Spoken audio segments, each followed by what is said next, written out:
Welcome, my darlings, to my humble chateau. Please make yourself very comfortable.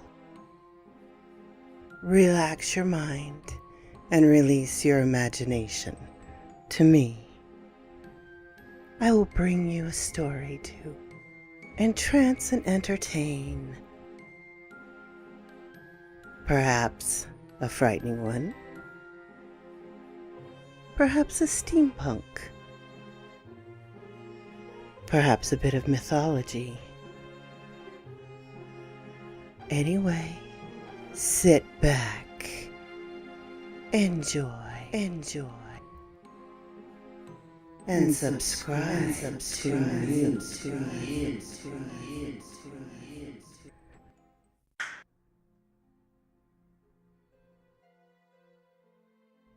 Shadows of the Devourer by SirSlamChowder.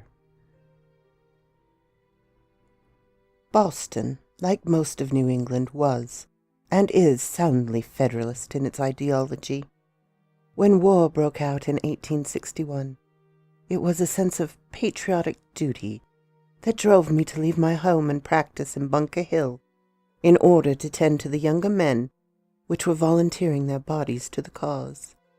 Young men like my eldest son Theodore, who joined the army shortly after my own enlistment. So proud he was to join his father in war and march under the banner of the 11th Regiment, to which I was attached as a field surgeon. I can firmly remember the day he came home in his bright blue uniform, brass buttons gleaming, though not as bright as his smile. His mother had been lost a few years earlier to consumption, and his siblings were not far behind him in age, so they had little time for their father any more. But Theodore had always been supportive, and were it not for the war, I do believe he would have made a fine doctor. "So, father, what do you think?" he snapped to attention, and gave me a smart salute. I laughed. "Very good, my boy, very smart. You'll have the Virginians running from you on sight." I was proud of him. So proud, and hopeful, and naive. A few days after his homecoming, we marched south to Maryland, where we would remain on picket duty for the winter, along with the 5th New Jersey.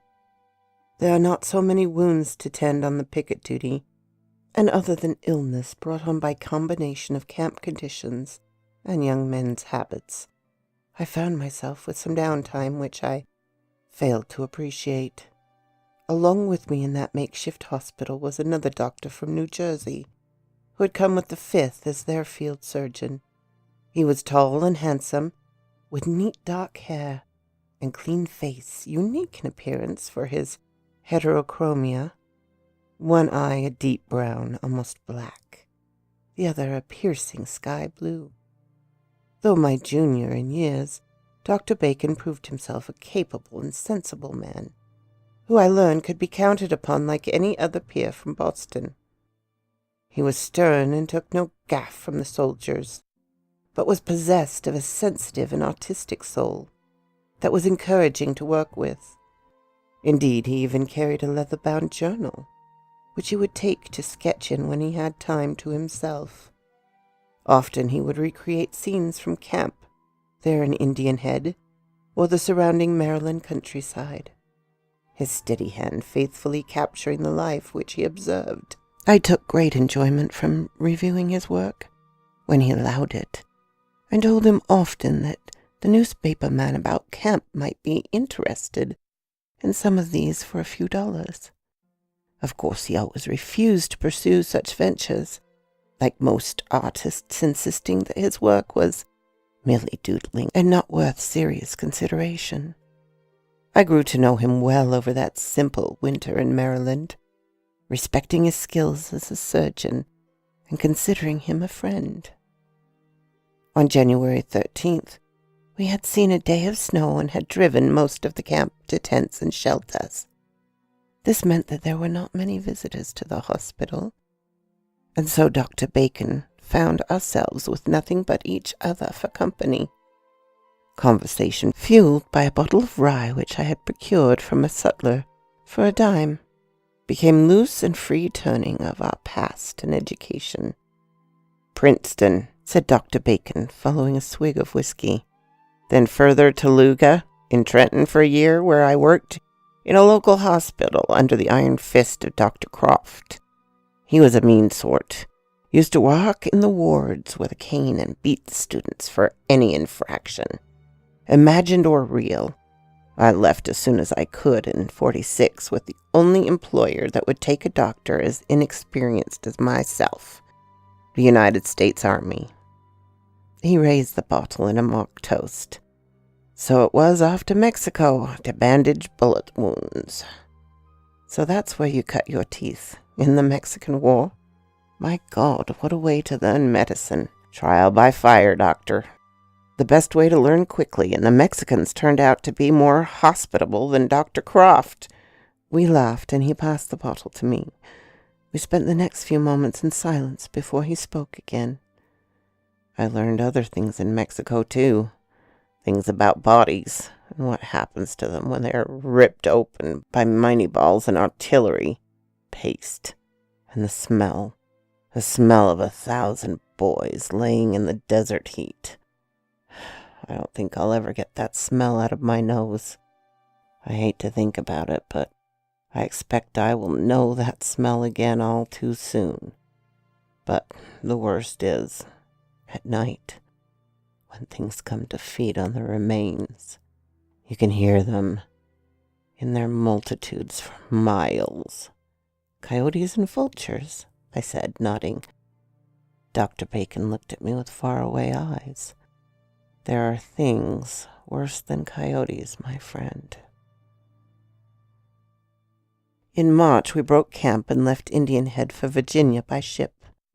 It had become something of a home to me, and I was sad to leave behind the hospitality of the locals and the beauty of the Potomac at peace. Rebel vessels made our plans of Navy blockade impossible, and so we made landfall. The peninsula in spring is a wet place, and the going was slow through muddy roads and local resistance. We were marching for Yorktown, and it was during that time that I first encountered with the results of war. We were ambushed by a small group of locals while in column, and they were able to fire a volley or two before we could get form up and pursue them. A few of the men were wounded, and Dr. Bacon and I were the closest surgeons, so it fell to us to treat their injuries. I admit I balked. The sight of flesh so unceremoniously ripped open by even a glancing ball was more reminiscent of a butcher shop than any medicine I had ever known. But Dr. Bacon was immediately to work, bandaging those that were less grievously wounded and sending them back to their units. There was just one amputation there, with which I was only able to assist, but Dr. Bacon handled it swiftly and with such neat practice. He had the man sewn up and in the back of a wagon within an hour. I remember feeling profound fear that day, not for myself, but my son who had missed the encounter, and whose face I saw in each of the wounded. Yorktown was a siege, and it ground on through April, turning out bodies and blood in a fervor I had not yet even imagined. I could not imagine the cause of our sitting so still for so long, but I'm not a military man, and I do not presume to know. I focus on medicine and the treatment of Union boys daily for all manner of ailments. Wartime wounds became familiar far too quickly, and soon I was not assisting Dr. Bacon, but conducting my own operations with the same speed and efficiency that I had so marveled at before. Dr. Bacon was right, though. The smell is something I shall never truly forget. The dead and dying in droves make a sickly perfume that linger about us, mixed with the putrid stink of amputated limbs in a ditch some yards away from the hospital. The wet only made it worse, and it became a miasmic sickness in and of itself. But worse was the noise.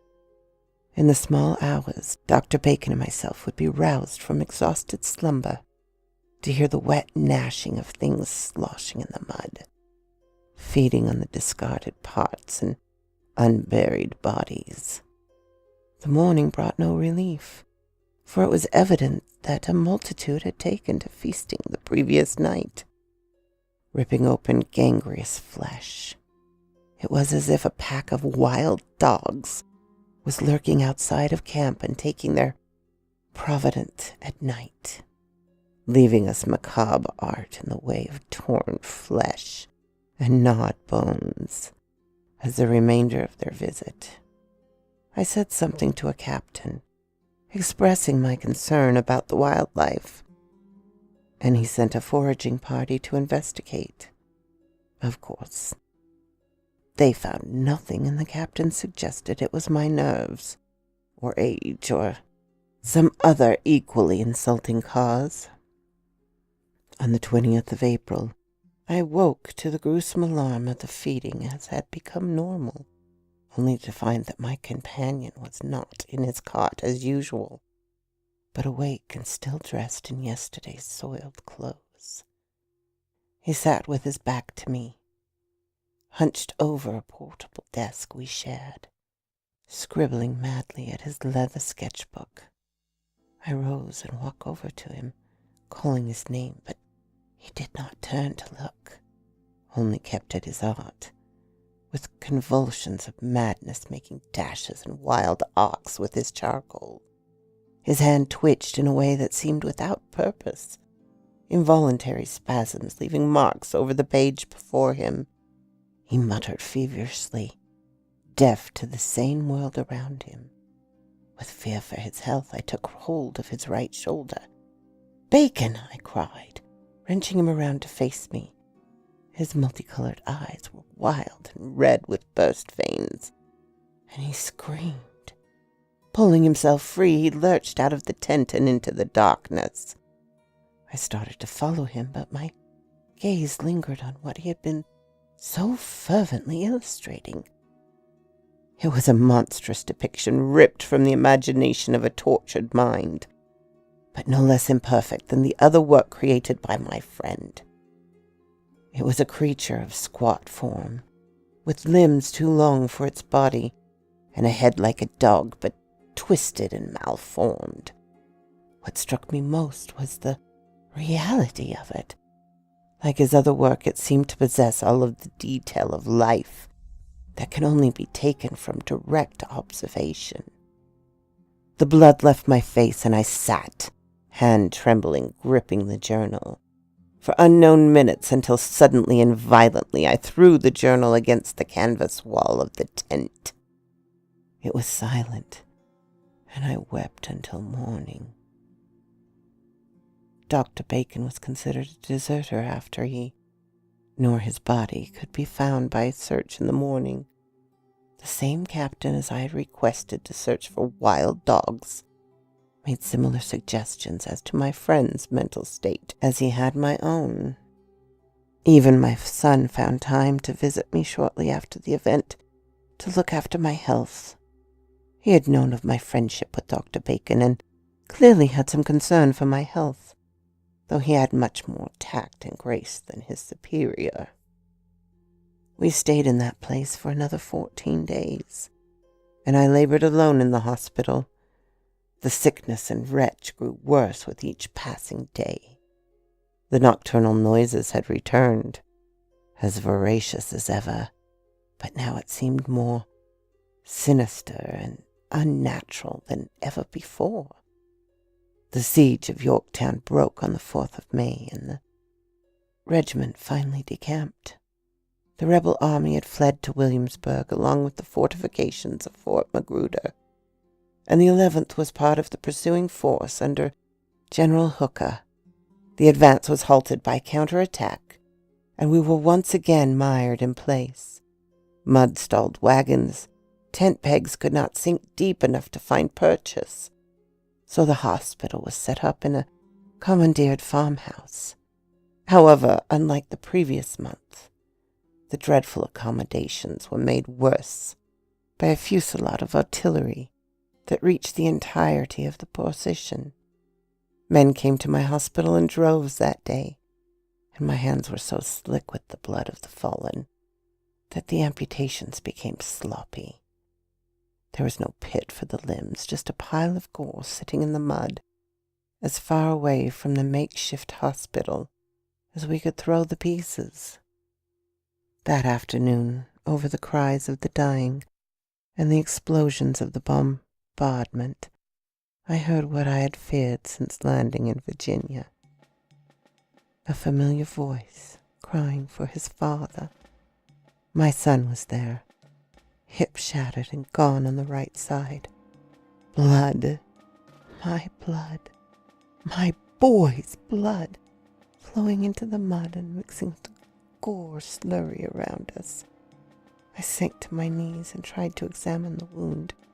Determined to save my boy, I dug my hands into his ruined hip.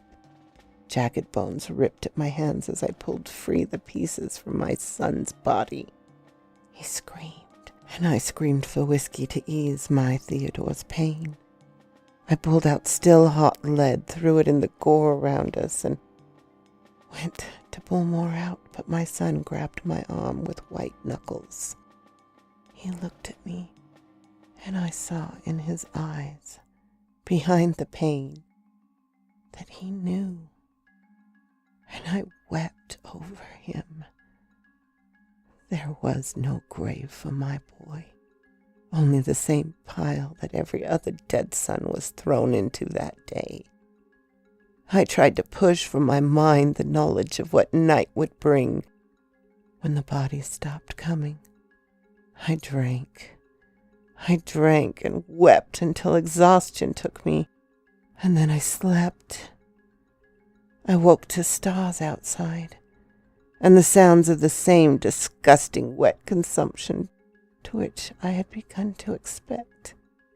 Yet this time I felt no fear or revulsion, only anger that my son's body might be defiled in this way, chewed upon like butcher scraps. I took up a low-burning candle and stormed out of the hospital, shouting admonitions to the noises in the dark. Shortly my ring of candlelight reached the pile of the dead, and all noise stopped. My shouting, the devouring, turned to sudden silence, and I saw what the source had been. Perched upon the mound were figures, almost human except their limbs were too long for their bodies. Their skin held the gray pallor of the grave, and where wholesome human faces would have been were the grotesque, hairless muzzles of dogs, malformed and twisted into blood-covered maws. They stared at me as I stared at them, frozen, and I looked into each of their eyes, cold and black, except for one, who looked back at me with more wild eyes, one black and the other sky blue, that lingered with an insane familiarity. And then I saw what was in its jowls, the face bloody and torn, but even still it bore a familiar resemblance to my own. I woke the next morning in the mud. It was barely dawn, and the camp around me had not yet begun to fully stir. Swiftly I returned to the hospital, where I grabbed a few things, then made my way south, back towards Yorktown and the shore. I paid a local fisherman $100 to sail me back to Maryland, where I caught a train to Baltimore, then to Boston. I returned to Bunker Hill and reopened my practice, where I provided care for returning soldiers for the remainder of the war. When the conflict ended, I went to Trenton and inquired about my lost friend. My search revealed little information beyond that Dr. Bacon had gone to war, had not come back, and was presumed dead by all his friends and relations. I dare not dispel their notions and let his memory be among those other fallen heroes of the Union. Through further investigation, I did find his widow in Trenton, working for Dr. Croft as a nurse. She was a sensible woman, and undeserving of the cruelty of that malefic creature whose reputation I did verify firsthand. With no other relation of her own, I offered a position at my practice as an attendant and housekeeper, and she has been with me at Bunker Hill ever since. But at night, these memories still haunt me, and even now as an old man, I cannot stand to be outdoors under the stars, nor look into the eyes of a friend. So quoth this raven. I hope you enjoyed this as another from SirSlamChowder. And follow him to Twitter and give him a like. Give me a like. And if you comment, I'll do my best to comment back. Do me a favor and share. And if you haven't subscribed, please do so and ring the little... Not that bell. Ring the little bell so you know when to come up and see me. I will see you next time, my darlings. Bye-bye.